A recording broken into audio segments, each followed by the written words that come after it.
नमस्कार साथियों, only GSB में आपका हार्दिक स्वागत है। तो अभी हम पढ़ रहे हैं घटना चक्र, नागरिक शास्त्र, एलटी ग्रेड, टीजीटी, पीजीटी और जीआईसी प्रवक्ता के लिए। तो इसके हम 5 क्लासें कंप्लीट करा चुके हैं और अपने यूट्यूब चैनल पर अपलोड कर चुके हैं। आज हमारी 6ठी क्लास है, तो इसका आज पहला क्वेश्चन देखते हैं। क्वेश्चन नंबर 25 है, सामाजिक न्याय से तात्पर्य है। तो इसका सही जवाब बनेगा ऑप्शन नंबर डी, सभी प्रकार के भेदभाव यथा जाति, रंग, धर्म, लिंग आदि पर आधारित सुविधा समाप्त हो, उसे सामाजिक न्याय से संबंध या उस कहते हैं।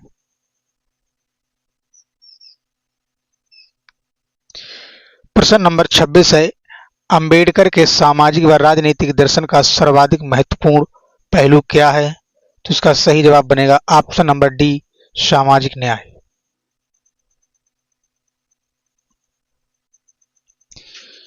अंबेडकर के सामाजिक व राजनीतिक दर्शन का सर्वाधिक महत्वपूर्ण पहलू सामाजिक न्याय है। अंबेडकर आजीवन समाज के दलित एवं पिछड़े वर्ग के अधिकारों एवं हितों की सिद्धि हेतु संघर्ष करते रहे। यूनानी दार्शनिकों ने न्याय के किस पहलू पर बल दिया? तो इसका सही जवाब बनेगा ऑप्शन नंबर डी, नैतिक। यूनानी दार्शनिक ने न्याय के नैतिक पहलू पर बल दिया। यूनानी दार्शनिक का मानना है कि न्याय को नैतिकता से अलग नहीं किया जा सकता है। अगला प्रश्न है 28, यूनानी न्याय की अवधारणा क्या है? तो इसका सही जवाब बनेगा ऑप्शन नंबर बी, नैतिक है। अगला प्रश्न है 29, यूनानी न्याय की अवधारणा है, तो सही जवाब बनेगा ऑप्शन नंबर बी, नैतिक। अगला प्रश्न है प्रश्न नंबर 30, वितरक न्याय के सिद्धांत का प्रतिपादन सबसे पहले किया गया था? तो सही जवाब बनेगा ऑप्शन नंबर ए, अरस्तु द्वारा।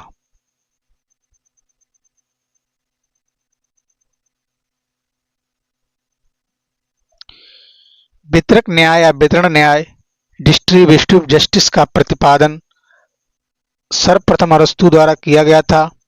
अरस्तु के अनुसार न्याय का सरोकार मानवीय संबंधों के नियमन से है।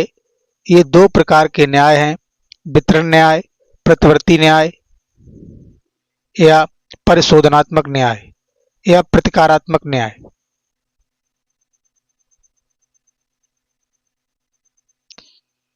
वितरण न्याय का संबंध सम्मान या धन संपदा के वितरण से है। यह विधायक के क्षेत्र में आता है। इसका मूल सिद्धांत है कि समान लोगों के साथ समान बर्ताव किया जाए, परंतु अरस्तु के अनुसार यह वितरण अंकगणितीय अनुपात से न होकर रेखागणितीय अनुपात से होना चाहिए, अर्थात सबको बराबर हिस्सा नहीं मिलना चाहिए, बल्कि प्रत्येक को अपनी अपनी योग्यता के अनुसार हिस्सा मिलना चाहिए।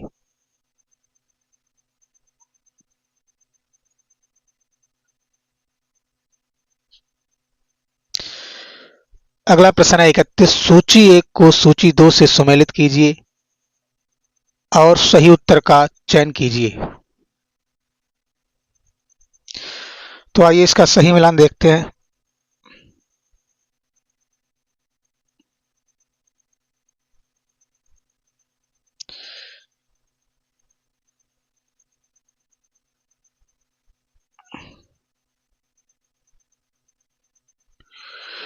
तो इसका पहले का न्याय बलवानों का हित है, तो इसका सही जवाब बनेगा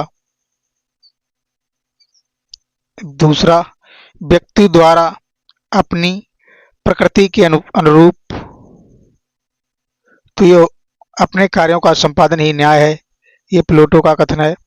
राजनीतिक उपयोगिता न्याय की उत्पत्ति एकमात्र स्रोत है, तो ये ह्यूम का है। न्याय का अर्थ प्राथमिक वस्तुओं का न्यायपूर्ण वितरण है, ये रॉल्स का कथन है। तो सही जवाब बन जाएगा ऑप्शन नंबर डी।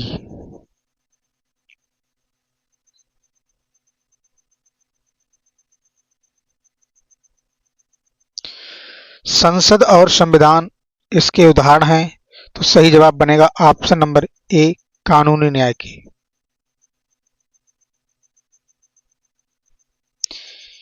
न्याय की ऐसी प्रणाली जिसमें उसे विधिक संरक्षण प्राप्त हो और न्यायालय द्वारा उसे लागू किया जाए, कानूनी न्याय के अंतर्गत आता है। सामाजिक, आर्थिक और राजनीतिक न्याय को अंततः संसद और संविधान द्वारा ही कानूनी न्याय के रूप में संपरिवर्तित कर संरक्षण प्रदान किया जाता है। प्रश्न नंबर 33 है, न्याय का वितरणात्मक सिद्धांत प्रस्तुत किया गया। सही जवाब बनेगा ऑप्शन नंबर डी, रॉल्स द्वारा। न्याय का वितरणात्मक सिद्धांत रॉल्स द्वारा प्रस्तुत किया गया था।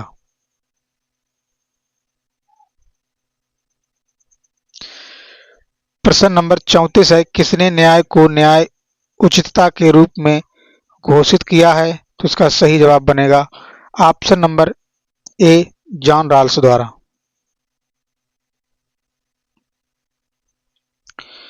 जॉन रॉल्स ने न्याय को सर्वोच्च गुण माना है और अपनी प्रसिद्ध पुस्तक ए थियरी ऑफ जस्टिस में शुद्ध क्रियात्मक न्याय का समर्थन करते हुए भी कमजोर वर्गों की आवश्यकताओं को ध्यान में रखते हुए औचित्यपूर्ण बनाने का समर्थन किया है, जिससे कि न्याय के वास्तविक स्वरूप को प्राप्त हो सके जिससे कि न्याय के वास्तविक स्वरूप को प्राप्त हो सके।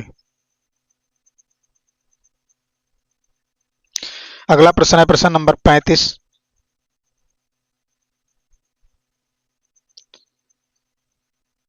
निम्न में किसने घोषित किया कि न्याय औचित्यपूर्णता है? तो इसका सही जवाब बनेगा option number D, John Rawls.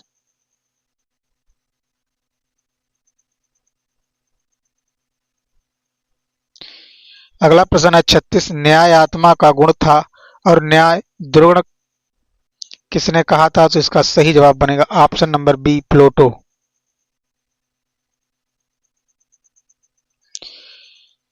प्लेटो ने न्याय के स्वरूप को स्पष्ट करने के लिए मानव मनोविज्ञान का आश्रय लिया और स्पष्ट किया कि न्याय आत्मा का अंतर्निहित गुण है।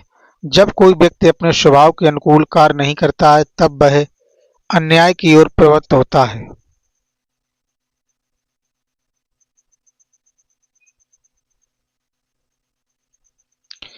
अगला चैप्टर है हमारा व्यक्तिवाद। तो ये व्यक्तिवाद का पहला क्वेश्चन देखते हैं। व्यक्तिवाद व समाजवाद में किस प्रकार का संबंध है? तो इसका सही जवाब बनेगा परस्पर विरोध का।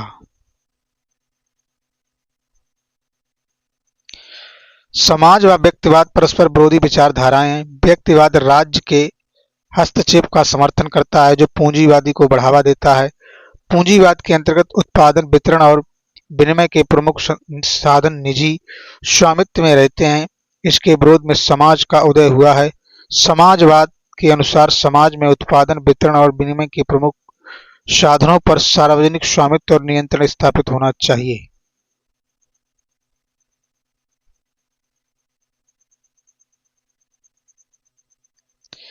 अगला प्रश्न है प्रश्न नंबर 2। इनमें से किस विचारक इनमें से किस विचार को प्रायः व्यक्तिवादी विचारक अपने अनुकूल पाते हैं? तो इसका सही जवाब बनेगा ऑप्शन नंबर सी, डार्विन का अनुकूलतम की आजीविता का सिद्धांत।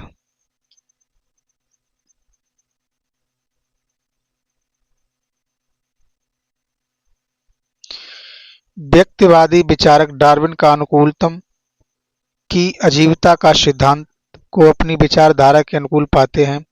व्यक्तिवादी विचारधारा के अनुसार व्यक्ति अपने हित का सर्वोत्तम निर्णायक है और अपनी सिद्धि करते समय वह दूसरों के हित साधनों में योग देता है। अतः राज्य का अन्य कोष अथवा संस्था भी व्यक्ति के लिए है, व्यक्ति स्वयं राज्य या अन्य किसी संस्था के लिए नहीं। प्रमुख व्यक्तिवादी विचारक हर्बर्ट स्पेंसर ने समाज की संकल्पना जीवित प्राणी के रूप में की है जिसमें विकास की प्रवृत्ति पाई जाती है।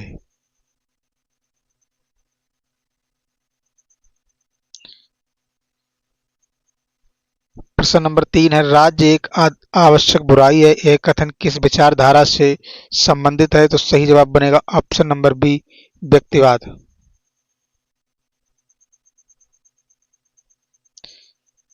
व्यक्तिवादी सिद्धांत राज्य को आवश्यक बुराई मानता है।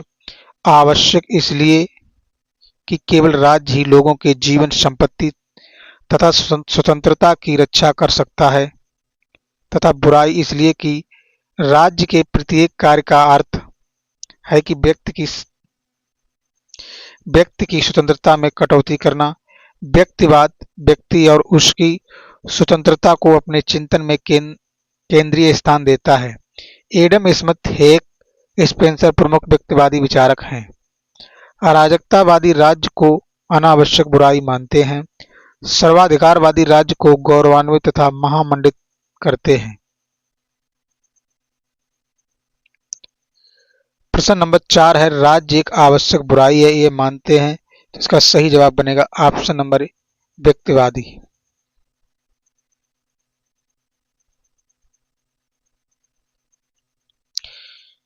राज्य एक आवश्यक बुराई है कथन है, तो इसका सही जवाब बनेगा ऑप्शन नंबर डी, व्यक्तिवादियों का।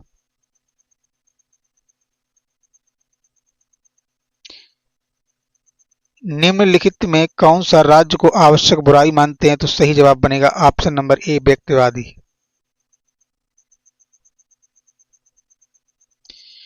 व्यक्तिवादी विचारक राज्य को अनिवार्य बुराई और अराजकतावादी विचारक राज्य को अनावश्यक बुराई मानते हैं। ये बातक ये बातक ये वाक्य किसका है? तो ये वाक्य है प्रमुखता सत्य है।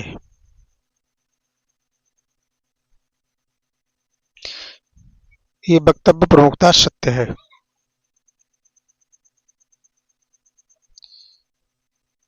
अगला प्रश्न है 8, कौन सा राजनीतिक सिद्धांत राज्य को एक आवश्यक बुराई मानता है? तो इसका सही जवाब बनेगा ऑप्शन नंबर बी, शास्त्रीय उदारवाद। उदारवाद लंबे समय से चली आई एक राजनीतिक विचारधारा है। 17वीं-18वीं शताब्दी का उदारवाद शास्त्रीय आरंभिक नकारात्मक उदारवाद कहलाता है। इस दौरान का उदारवाद राज्य को आवश्यक बुराई मानता है।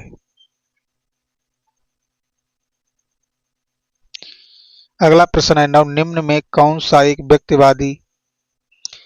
में से कौन एक व्यक्तिवाद का समर्थक नहीं है? तो इसका सही जवाब बनेगा GDH Cole. Locke, Bentham, Adam Smith, Spencer, Graham Wallas, F.A. Hayek, Isaiah Berlin, Robert Nozick, Milton Friedman, Norman Angell, Miss Follett इत्यादि व्यक्तिवादी विचारक हैं, जबकि GDH कोल श्रेणी समाजवादी विचारक हैं। A.J. पेंटी, A.R. आरेज, S.G. हॉब्सन अन्य श्रेणी समाजवादी विचारक हैं।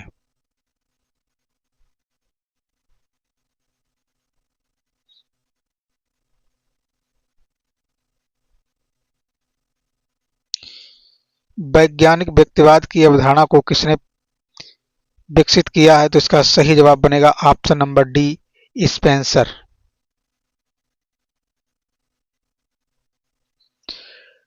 हर्बर्ट स्पेंसर 1820 से 1930 19वीं शताब्दी का ब्रिटिश दार्शनिक और सामाजिक सिद्धांतकार था।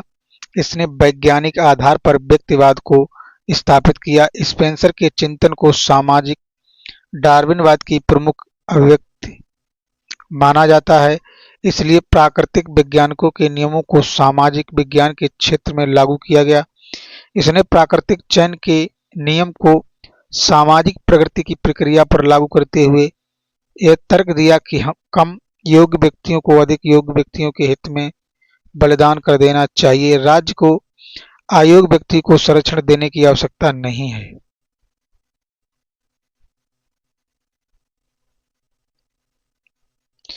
अन्य महत्वपूर्ण तथ्य, स्पेंसर ने सब तरह के कल्याण कार्यक्रमों का खंडन किया।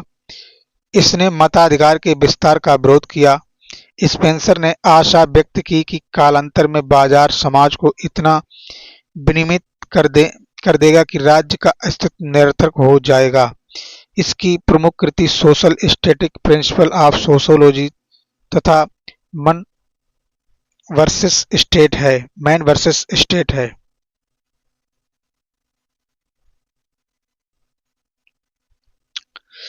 अगला प्रश्न 11, निम्नलिखित में कौन आधुनिक व्यक्ति का प्रणेता माना जाता है? तो सही जवाब बनेगा ग्राहम बलास। आधुनिक व्यक्तिवाद व्यक्ति के स्थान पर समूह या समवासों की सर्वपारिता में आस्था रखता है।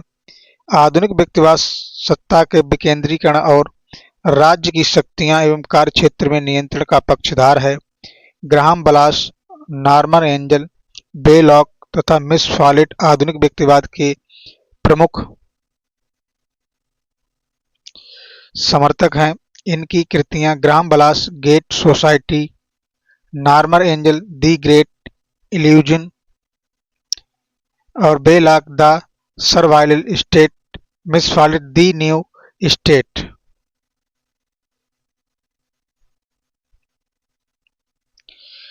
राजनीतिक सिद्धांत जो नागरिकों के व्यक्ति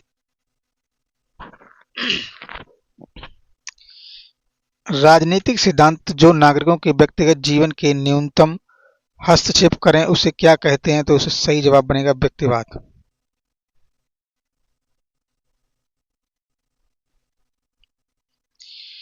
व्यक्तिवाद राज्य को एक बुराई मानता है, पर यह बुराई मनुष्य की स्वार्थपरता और लुटेरेपन के कारण आवश्यक हो गई। व्यक्तिवाद का निर्देशक सिद्धांत है कि व्यक्तियों को अधिक से अधिक स्वतंत्रता मिले और राज्य को कम से कम हस्तक्षेप करे। निम्नलिखित में से व्यक्तिवादी विचारक हैं? तो सही जवाब बनेगा option number C, Harvard Spencer. Harvard Spencer प्रमुख व्यक्तिवादी विचारक हैं। व्यक्तिवाद व्यक्ति की स्वतंत्रता को अधिकतम तथा राज्य के कार्यक्षेत्र को न्यूनतम रखने की वकालत करता है। स्पेंसर की प्रमुख कृति the man versus the state, मनुष्य बनाम राज्य है। स्पेंसर ने प्राकृतिक चयन के नियमों को सामाजिक प्रगति प्रक्रिया पर लागू किया। इसके अनुसार सामाजिक विकास की मुक्त प्रतिस्पर्धा में योग्य तथा परिश्रमी लोगों को उत्तरजीविता का अधिकार है। राज्य द्वारा योग्य एवं परिश्रमी लोगों का हक छीनकर अयोग्य लोगों को देना सामाजिक प्रगति को कुंठित करना है। इस प्रकार स्पेंसर ने सभी प्रकार के कल्याण कार्यक्रमों का खंडन किया।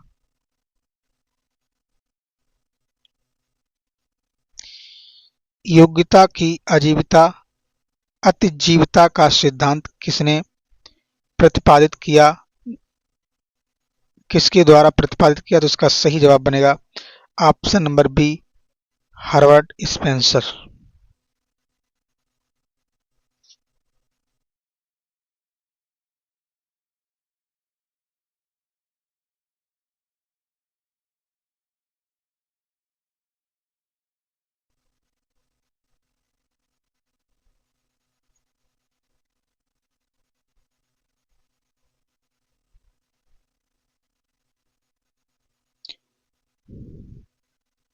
हार्वर्ड स्पेंसर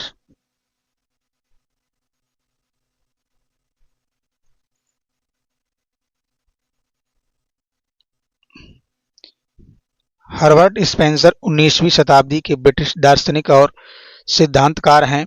इन्होंने योगात्मक की अत्यजीविता का सिद्धांत प्रतिपादित किया। स्पेंसर की पहली महत्वपूर्ण कृति सोशल स्टैटिक्स 1850, चार्ल्स डार्विन की ओरिजिन ऑफ स्पीसीज 1859 से 9 वर्ष पहले प्रकाशित हुई थी। इस तरह स्पेंसर ने अपनी विकासवादी सिद्धांत डार्विन से पहले रखा था। युगतम की विजय या युगतम की अतिजीविता शब्दावली का प्रयोग सर्वप्रथम स्पेंसर ने किया था, यद्यपि डार्विन के नाम के साथ जुड़कर प्रसिद्ध हुआ। इस प्रकार स्पेंसर की युगतम की अतिजीविता के सिद्धांत का प्रतिपादक है। इस प्रकार स्पेंसर ही युगतम अतिजीविता के सिद्धांत का प्रतिपादक है। प्रश्न नंबर 15 है, लेसज फेयर का क्या अभिप्राय है? तो इसका सही जवाब बनेगा ऑप्शन नंबर सी, व्यक्ति को अकेला छोड़ दो।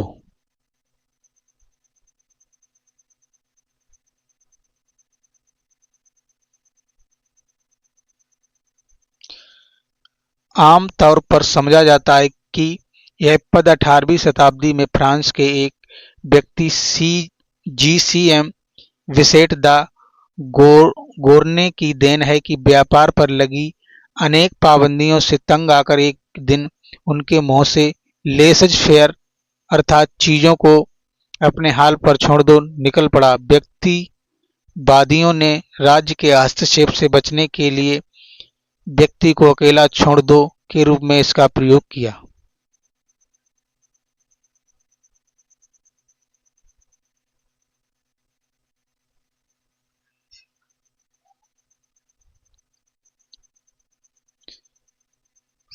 अगला प्रश्न है 16, शक्ति की राजनीति, लोक कल्याण की राजनीति, तकनीक राजनीति तथा दलीय राजनीति की प्रवृत्ति केंद्रीकरण की प्रवृत्ति का मुख्य कारण रही है, किसने कहा? तो इसका सही जवाब बनेगा प्रोफेसर केसी हियर का। प्रोफेसर केसी हियर आधुनिक संघीय व्यवस्था में केंद्र के शक्तिशाली होने एवं बढ़ती केंद्रीकरण की प्रवृत्ति के लिए शक्ति की राजनीति,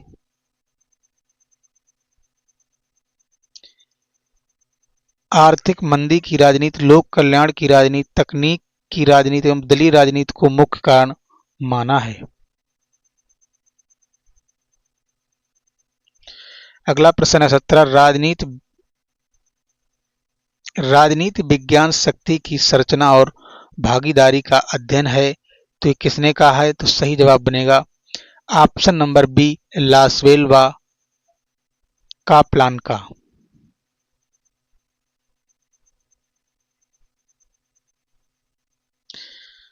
राजनीति विज्ञान के अध्ययन में व्यवहारवादी क्रांति ने इसका परंपरागत अध्ययन क्षेत्र एवं अध्ययन की पद्धति दोनों में आमूलचूल परिवर्तन ला दिया।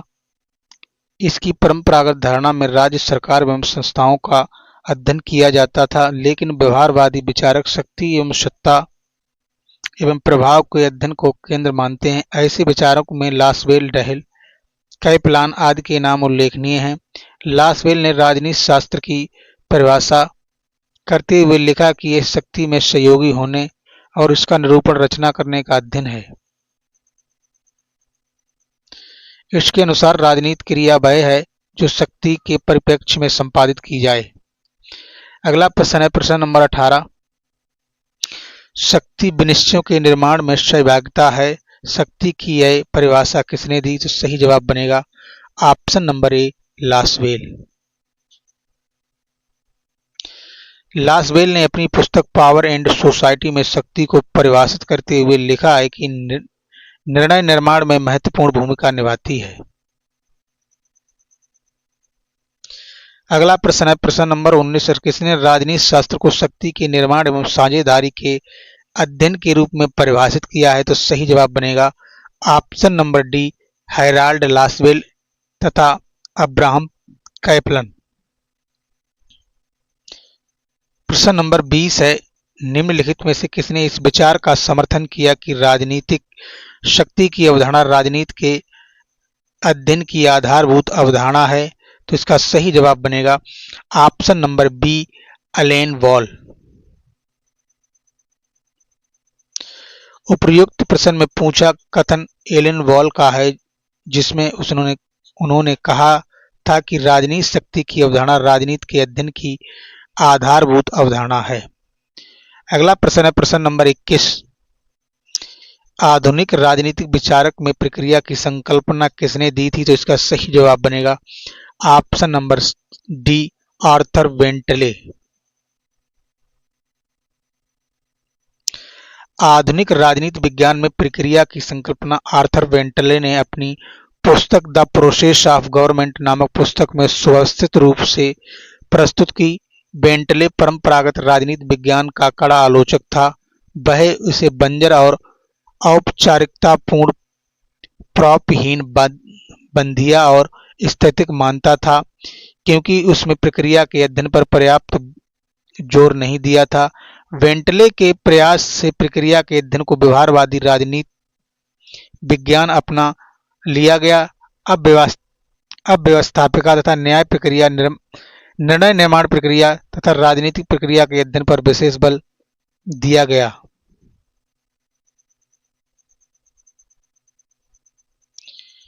प्रश्न नंबर 22 है,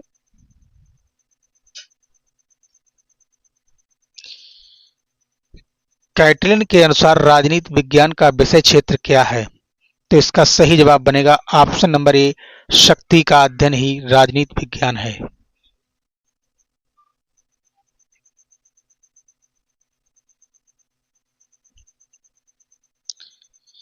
कैटलिन राजनीति शास्त्र को शक्ति का विज्ञान कहते हैं। वे लिखते हैं कि शक्ति की संकल्पना संभवतः समस्त राजनीति शास्त्र की मूल संकल्पना है। कैटलिन के अनुसार राजनीति शास्त्र नियंत्रण की उस स्थिति का अध्ययन है जो शक्ति प्राप्त करने के लिए एक मूलभूत अज्ञात प्रेरणा के द्वारा निर्धारित होती है।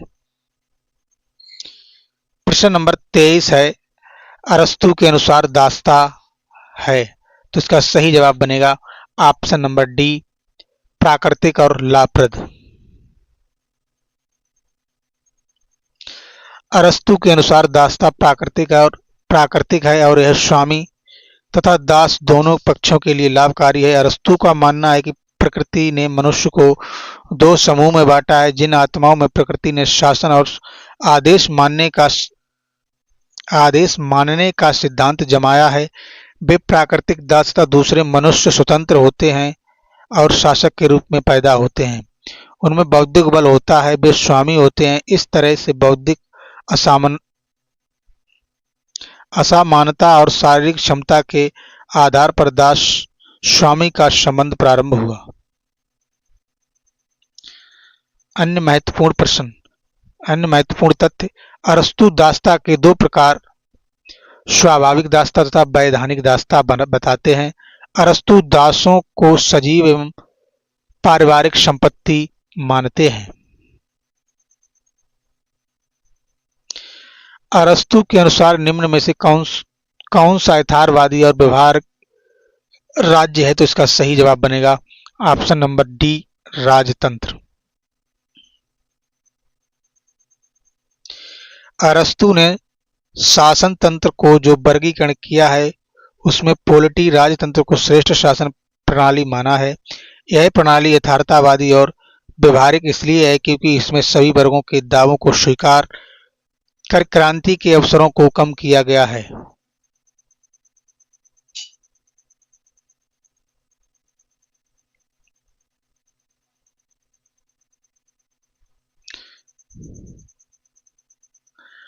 अगला प्रश्न है प्रश्न नंबर 25, अरस्तु की नागरिकता की अवधारणा लागू करने पर सही जवाब बनेगा ऑप्शन नंबर ए, केवल कुछ भारतवासी भारत के नागरिक भारत के माने जाएंगे।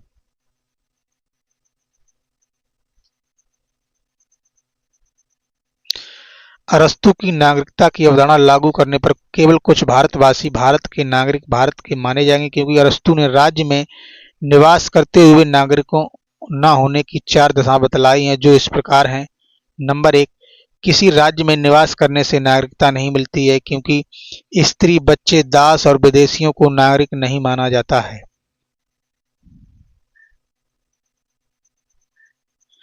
प्रश्न नंबर 2, किसी पर अभियोग चलाने का अधिकार रखने वाले व्यक्तियों को नागरिक नहीं माना जा सकता, क्योंकि संधि के द्वारा यह अधिकार किसी विदेशी को भी प्राप्त हो सकता है।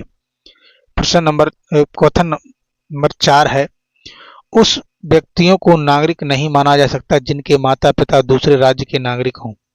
और चौथी प्रकार की नागरिकता है, निष्कासित तथा मताधिकार से वंचित व्यक्ति को भी राज्य का नागरिक नहीं माना जा सकता। अन्य महत्वपूर्ण तथ्य हैं, अरस्तु ने अपनी प्रसिद्ध पुस्तक या ग्रंथ पॉलिटिक्स में राज्य एवं नागरिकता संबंधी विचार प्रकट किए हैं। अरस्तु मकदूनिया के राजकुमार सिकंदर का शिक्षक था। अगला प्रश्न है प्रश्न नंबर 26। निम्नलिखित में कौन सा एक नागरिक समाज की महत्वपूर्ण विशेषता है? तो इसका सही जवाब बनेगा ऑप्शन नंबर ए, बाध्यकारिता।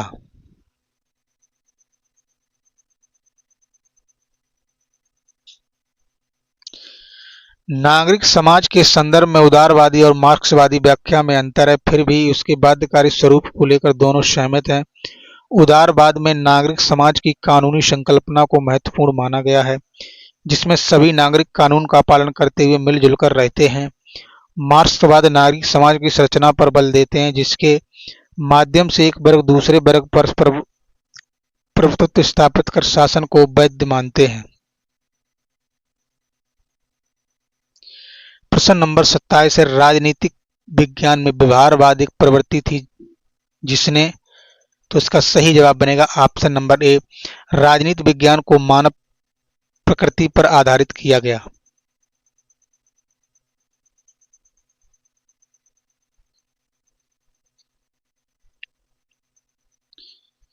राजनीति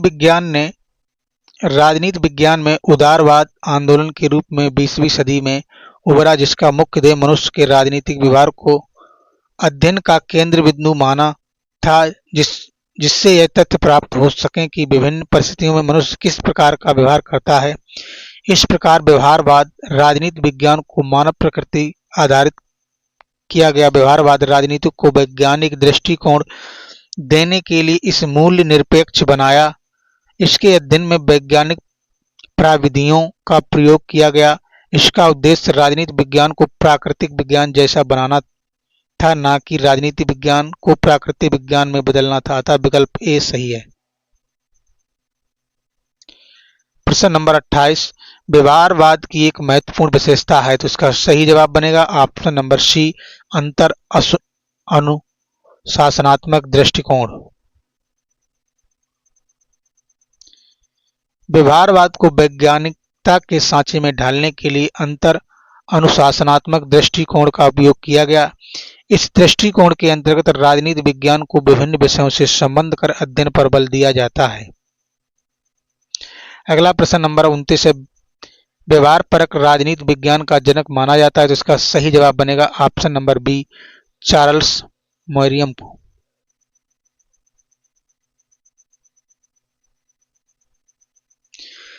चार्ल्स ई मेरियम को व्यवहारवादी राजनीति विज्ञान का बौद्धिक जनक माना जाता है। इन्होंने ही सर्वप्रथम राजनीति विज्ञान को राजनीतिक शोध में सम्मिलित करने की बात कही। मेरियम के नेतृत्व में शिकागो विश्वविद्यालय का राजनीति विज्ञान विभाग संचालित किया गया। 1925 व्यवहारवादी क्रांति का शिकागो विश्वविद्यालय से विधिवत सूत्रपात हुआ। यद्यपि राजनीति शास्त्र में इसका व्यापक प्रचलन दूसरे महायुद्ध के बाद ही हुआ। व्यवहारवादी आंदोलन को आगे बढ़ाने में दो अमेरिकी संगठनों का बड़ा योगदान रहा। ये संगठन अमेरिकी पॉलिटिकल साइंस एसोसिएशन और सोशल साइंस रिसर्च काउंसिल थे। प्रश्न नंबर 30 है, इनमें कौन व्यवहारवाद और उत्तर व्यवहारवाद का प्रतिपादक है, तो इसका सही जवाब बनेगा option number B, David Easton.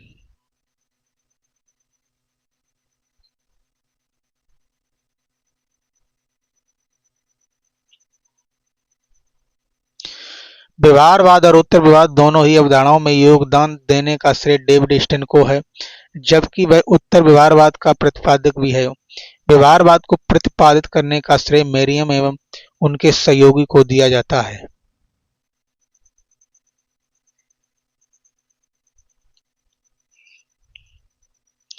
अगला प्रश्न है प्रश्न नंबर 31, इनमें किसने राजनीति विज्ञान के व्यवहारवादी अध्ययन के विकास में योगदान दिया, तो इसका सही जवाब बनेगा option number A, David Easton. प्रश्न नंबर 32 है, द्वितीय महायुद्ध के पश्चात व्यवहारवादी विचारधारा को विकसित करने का श्रेय किसे दिया जाता है, तो इसका सही जवाब बनेगा ऑप्शन नंबर ए, अमेरिकी राजनीतिक विचारों को।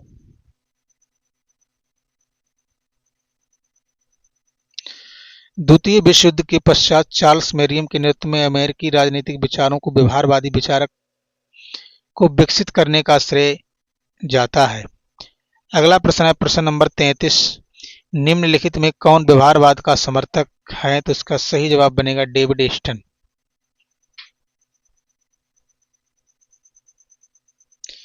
व्यवहारवाद के उद्भव, विकास और संशोधन में डेविड ईस्टन का महत्वपूर्ण योगदान है। इन्होंने अपनी पुस्तक द पॉलिटिकल सिस्टम में व्यवहारवाद का व्यापक विश्लेषण किया।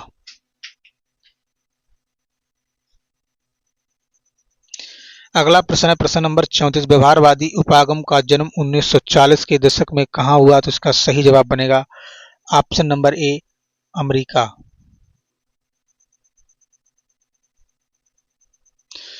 व्यवहारवादी उपागम का जन्म अमेरिका में हुआ था। 1940 के दशक में चार्ल्स मेरियम के नेतृत्व में राजनीतिक व्यवहारवाद के वैज्ञानिक अध्ययन पर आधारित करने की कोशिश शुरू हो चुकी थी।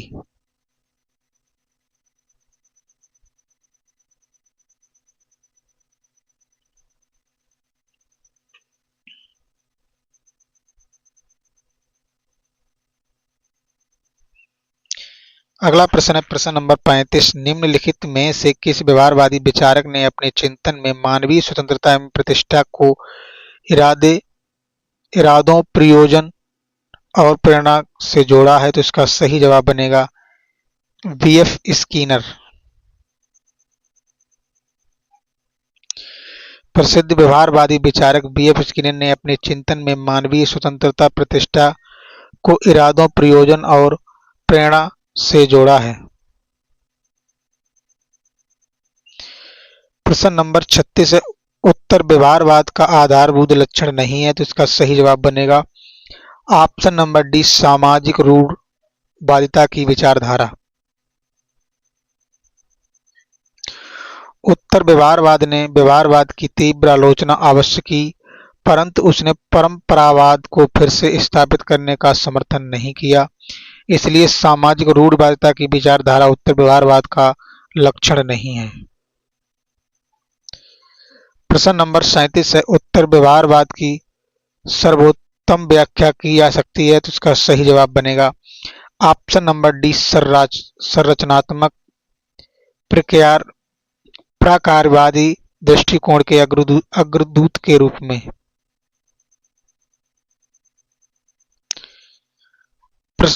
उत्तर व्यवहारवाद के समयानुकूल संशोधन के रूप में अस्तित्व में आया था, अतः न तो यह व्यवहारवाद के लिए खतरा था और न ही व्यवहारवादी शोध को महत्व देता था और न ही पुनः परंपरावादी दृष्टिकोण की स्थापना का प्रयास था। प्रश्न नंबर 38 है। उत्तर व्यवहारवाद की एक प्रमुख विशेषता है, तो इसका सही जवाब बनेगा ऑप्शन नंबर डी, यह प्रतिक्रिया नहीं अपितु क्रांति है। व्यवहारवादी बदलती हुई परिस्थितियों का समाधान नहीं कर पा रहा था, उसकी जड़ता को समाप्त करने और मूल सापेक्षता और सामाजिक समस्याओं के समाधान में प्रभावी भूमिका निभाने के लिए उत्तर व्यवहारवाद क्रांति के रूप में अस्तित्व में आया। प्रश्न नंबर 39 है। निवेश, निर्गम और पुनर्निवेश शब्दों का प्रयोग किसकी व्याख्या में होता है? तो इसका सही जवाब बनेगा ऑप्शन नंबर डी, राजनैतिक व्यवस्था की व्याख्या में।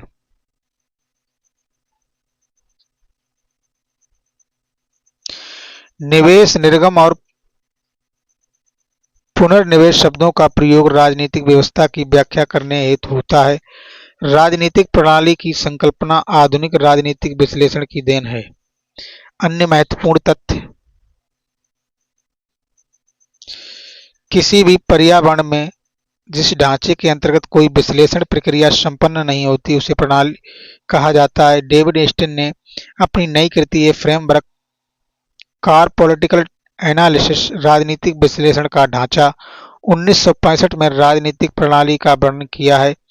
इसके अनुसार राजनीतिक प्रणाली को अपने पर्यावरण से जो तत्व प्राप्त होते हैं उन्हें आगत या निवेश कहते हैं। यह प्रणाली जिन वस्तुओं का उत्पादन या निर्माण करती है उन्हें निर्गत कहा जाता है। ये निर्गत पर्यावरण बाहरी पर्यावरण में जाकर उसके तत्वों से क्रिया करते हैं, जिससे नए आगत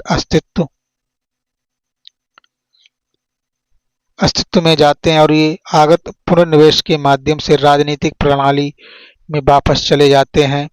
और इस तरह एक जटिल चक्र पूरा हो जाता है।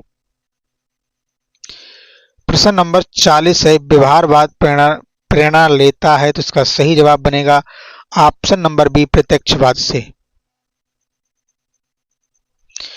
व्यवहारवाद प्रत्यक्षवाद से प्रेरणा लेता है। तार्किक व अनुभवजन्य प्रत्यक्षवाद से किसी व्यक्ति का व्यवहार निर्धारित होता है।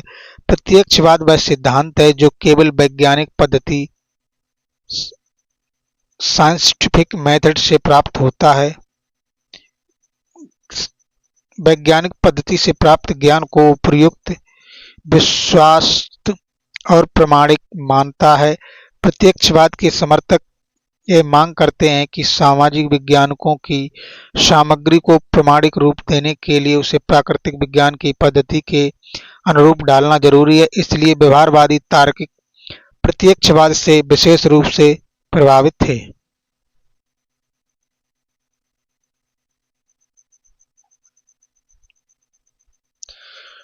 प्रश्न नंबर 41 है, उत्तर व्यवहारवाद की श्रेष्ठ व्याख्या किसने दी है, तो इसका सही जवाब बनेगा option number B, David Easton ने। 20वीं शताब्दी के अंत में डेविड ईस्टन ने व्यवहारवाद की तत्कालीन प्रवृत्तियों पर प्रबल प्रहार किया और उत्तर व्यवहारवादी क्रांति का शंखनाद किया।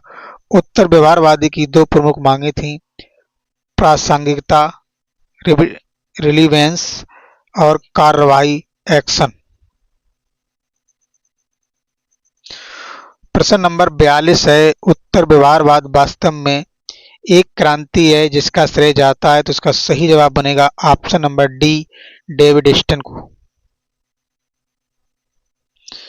प्रश्न नंबर 43 है, फ्रैंकफर्ट स्कूल ने पूंजीवादी समाज की सांस्कृतिक आलोचना विशेषकर किस बात को लेकर की है, तो इसका सही जवाब बनेगा ऑप्शन नंबर सी, मनोवैज्ञानिक प्रभुत्व। फ्रैंकफर्ट स्कूल नव मार्क्सवादी दर्शन का वर्णन करता है जिसे 1930 के दशक में जर्मनी में विकसित किया गया था। हार्वर्ड, मर्क्यूजे, एरिक फ्रॉम और यूजेन ने हैबरमास जैसे विचारकों ने पूंजीवादी समाज की आलोचना मनोवैज्ञानिक प्रभुत्व के आधार पर की है। पूंजीवाद वर्तमान में शिक्षा, संस्कृति और उदार प्रणाली के आधार पर स्वयं को वैध मानने का प्रयास कर रहा है, जिसका प्रभाव आर्थिक नहीं मनोवैज्ञानिक है। प्रश्न नंबर 44 है, इनमें से किसने कहा कि राजनीतिक समाज में मूल्यों का आधिकारिक आवंटन है, तो इसका सही जवाब बनेगा option number B, David Easton. David Easton ने राजनीतिक के स्वरूप को स्पष्ट करने के लिए इसे समाज में मूल्यों के आधिकारिक आवंटन के रूप में परिभाषित किया।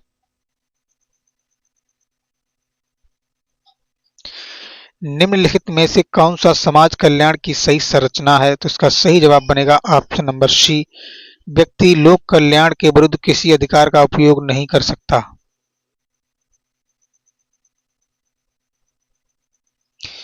व्यक्ति के निरपेक्ष अधिकारों की संकल्पना को अस्वीकार करते हुए समाज कल्याण सिद्धांत लोक कल्याण के विरुद्ध किसी भी अधिकार को मान्यता नहीं देता। भारतीय संविधान में भी मूल अधिकारों के साथ कुछ उपबंधों को जोड़कर समाज कल्याण की दृष्टि से निर्बंधन आरोपित किए गए हैं। प्रश्न नंबर 46 है, एक संतुष्ट सुअर से एक असंतुष्ट सुकरात का जीवन श्रेयस्कर है, यह कथन किसका है, तो इसका सही जवाब बनेगा ऑप्शन नंबर बी, जे.एस. मिल के व्यक्तिवाद से।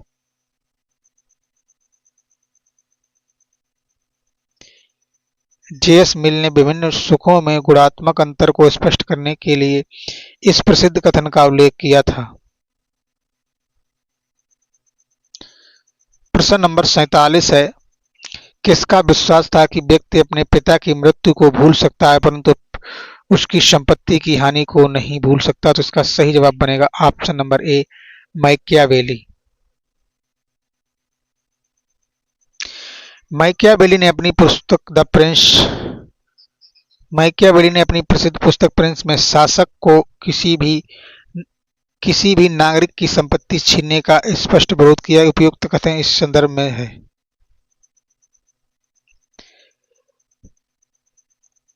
साथियों, एक बार आपसे विनम्र निवेदन है कि जो साथी मेरे चैनल पर नए आए हैं वो चैनल को सब्सक्राइब और वीडियो को लाइक अवश्य करें और कमेंट बॉक्स में सुझाव अवश्य दें, जिससे मैं वीडियो में सुधार कर सकें। और लाइक करना ही आपका जो लाइक करना है वो हमारा मोटिवेशन है, उससे मोटिवेट होकर ही हम आपके लिए वीडियो बनाते हैं। तो एक बार आपसे रिक्वेस्ट है कि वीडियो को लाइक और कमेंट बॉक्स में सुझाव अवश्य दें। अगला टॉपिक है हमारा उदारवाद।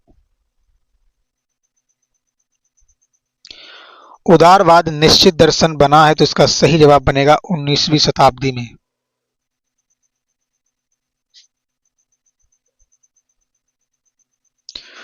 उन्नीसवीं शताब्दी में उदारवाद को निश्चित दर्शन बनाने का श्रेय जे.एस. मिल, एडम स्मिथ एवं हर्बर्ट स्पेंसर जैसे विचारकों को जाता है। उदारवादी विचारक व्यक्तिगत स्वतंत्रता व राज्य की सत्ता को परस्पर विरोधी मानते हैं और इस कारण से वे इस निष्कर्ष पर पहुंचते हैं कि सर्वोत्तम राज्य वह है जो न्यूनतम शासन करे। प्रश्न नंबर 2 है, राज्य की प्रकृति और कार्य को उदारवादी अवधारणा का सर्वोत्तम प्रतिपादन किसकी रचनाओं में पाया जाता है? तो इसका सही जवाब बनेगा option number A, John Locke. John Locke को उदारवाद का जनक माना जाता है। उदारवाद के विकास में जॉन लॉक की भूमिका पर प्रकाश डालते हुए एम सेलिगर ने the liberal politicals of John Locke में लिखा है कि लॉक ऐसा पहला राजनीतिक दार्शनिक था जिसने आधुनिक उदारवाद के चिंतन की विस्तृत और प्रभावशाली पद्धति के रूप में प्रस्तुत किया। लॉक की two treatises of civil government ऐसी रचना है जिसमें उदारवादी अवधारणा का सर्वोत्तम प्रतिपादन किया गया है। प्रश्न नंबर 3 है, निम्न में से उदारवाद का जनक किसे माना जाता है? तो इसका सही जवाब बनेगा option number C, John lock.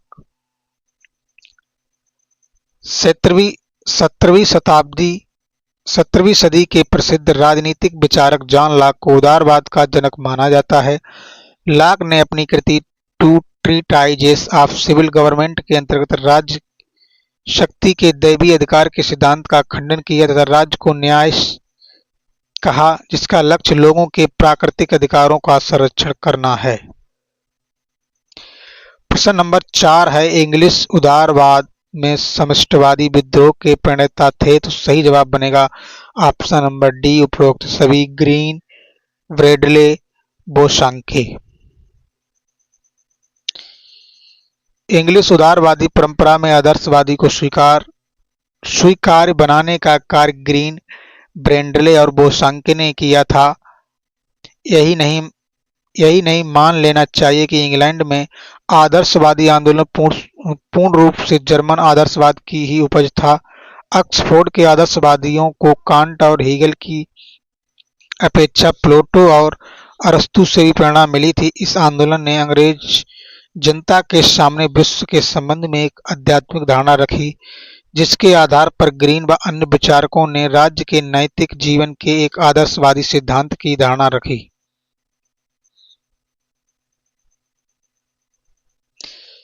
प्रश्न नंबर 5 है, निम्नलिखित में से कौन सा एक सही वक्तव्य है? तो इसका सही जवाब बनेगा ऑप्शन नंबर बी, एक पूंजीवादी राज्य भी एक कल्याणकारी राज्य हो सकता है।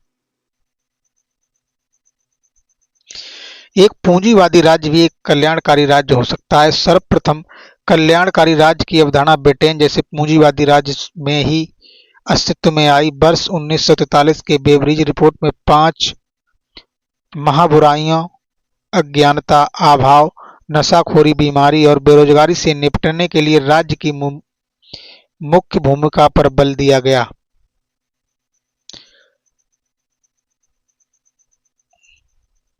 प्रश्न नंबर 6, नव उदारवाद के प्रतिपादक कौन थे? तो इसका सही जवाब बनेगा ऑप्शन नंबर बी, नोजिक। नव उदारवाद के समकालीन विश्व में हस्तक्षेप की नीति को फिर से लागू करने की बात करता है। यह कल्याणकारी राज्य को आर्थिक विकास में बाधक मानता है क्योंकि उसमें प्रतिभाशाली और कर्मठ वर्गों पर भारी कर लगाकर अयोग्य और अकर्मण्य लोगों को पोषण किया जाता है। यह विचारधारा संयुक्त राज्य अमेरिका और ब्रिटेन में विशेष रूप से लोकप्रिय हुई। इसके प्रवर्तन में रॉबर्ट नोजिक प्रमुख हैं।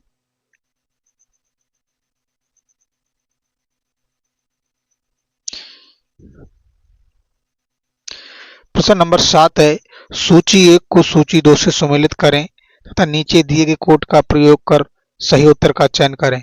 तो आइए साथियों इसकी सबसे पहले इसकी व्याख्या ही देख लेते हैं। उपर्युक्त प्रश्न में दोनों सूचियों का सही सम्मेलन है सूची 1 और सूची 2। परंपरागत उदारवाद कहते हैं कि आवश्यक एक बुराई है।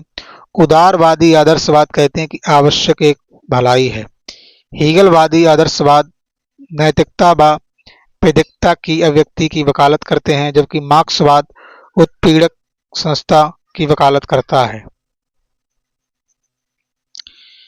प्रश्न नंबर 8 है,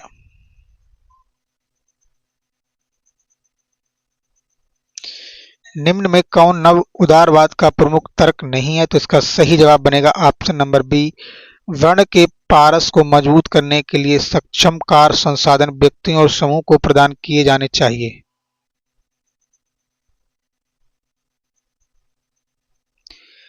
नव उदारवाद राज्य के कार्य क्षेत्र को फिर से समेटने के लिए मुक्त बाजारवाद तथा मुक्त बाजार समाज का समर्थन करता है।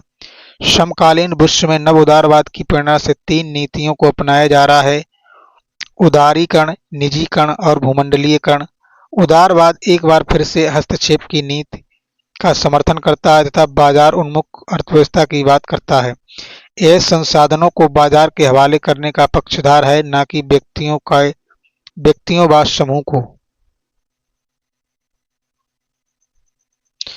प्रश्न नंबर 9 है, राजनीतिक क्षेत्र में उदारवाद द्वारा निवेदन किया गया है। तो इसका सही जवाब बनेगा ऑप्शन नंबर सी। विचार, अभिव्यक्ति, भाषण, लेखन और प्रकाशन की स्वतंत्रता के लिए।